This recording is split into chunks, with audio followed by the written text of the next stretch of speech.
ماینکرافت یکی از بازی‌های مورد علاقه منه. یه چیزی که من در مورد ماینکرافت خیلی دوست دارم میزان آزادیه که به بازیکن میده. دوست داری یه تجربه بقا با یکم هیجان داشته باشی؟ برو تو کارش. دوست داری توی آرامش کامل بدون هیچ استرسی سازهای بزرگ درست کنی؟ برو تو کارش. دوست داری مادهای خفن بریزی و هر کاری خواستی بکنی؟ برو تو کار.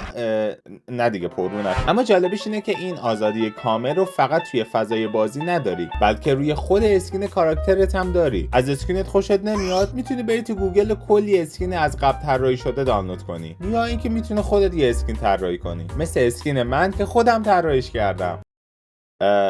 بیایم راجبش حرف بزنیم. اما چند وقت پیش یه سوال خیلی جالب ازم پرسید: چند تا اسکین توی ماینکرافت میشه ساخت و اینکه اگه بخوایم همشو دانلود کنیم چند ترابایت میشه؟ آماده باشین چون قراره با بزرگترین اعدادی که تا حالا تو این چنل به دست آوردم روبرو بشین. تعداد پیکسل های پلیر مرد تو ماینکرافت دقیقاً 3264 عدده که از اسکین های پلیر زن با 3136 پیکسل بیشتره. و از اونجایی که اکثر اسکین های ماینکرافت روی این حالت طراحی شدن، ما با همین حالت پیش میریم. هر پیکسل به صورت میانگین 4 بایت حجم میگیره که میشه 13 کیلوبایت در ازای هر اسکین. حالا میریم سراغ بخش ترسناکش.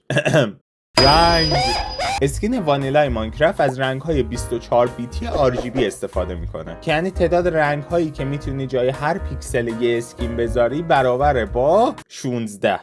16 تا هم خیلی عدد زیادی نی. 1,777,216 عدد رنگ. اگه من بخوام تمام اسکین هایی که میشه طراحی کرد و جمع کنم، از اسکین مردعنکبوتی تا بتمن و دریم و حشمت آقا بگیر تا تمام اسکین هایی که تا حالا هیچ کس حتی طراحیشون هم نکرده، برابر با 16 میلیون به توان 3200 اسکین. برای اینکه نشون بدم این عدد چقدر بزرگه، تعداد تمام اتم های موجود در کل جهان برابر با 10 به توان 80، در صورتی که این به توان 3000. اصلا چیه؟ میگم که یادت رفت حساب کنی دانلود همه اینا چند ترابایت میشه. اصلا یعنی دیگه نمیکشم.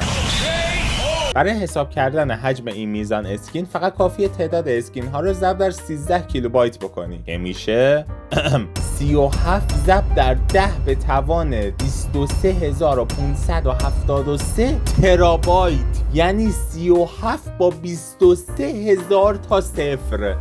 بی خیال بابا، اصلا من ماینکرافت دوست ندارم، ازش بدم میاد. میخوام بشینم یکم فورتنایت بازی کنم.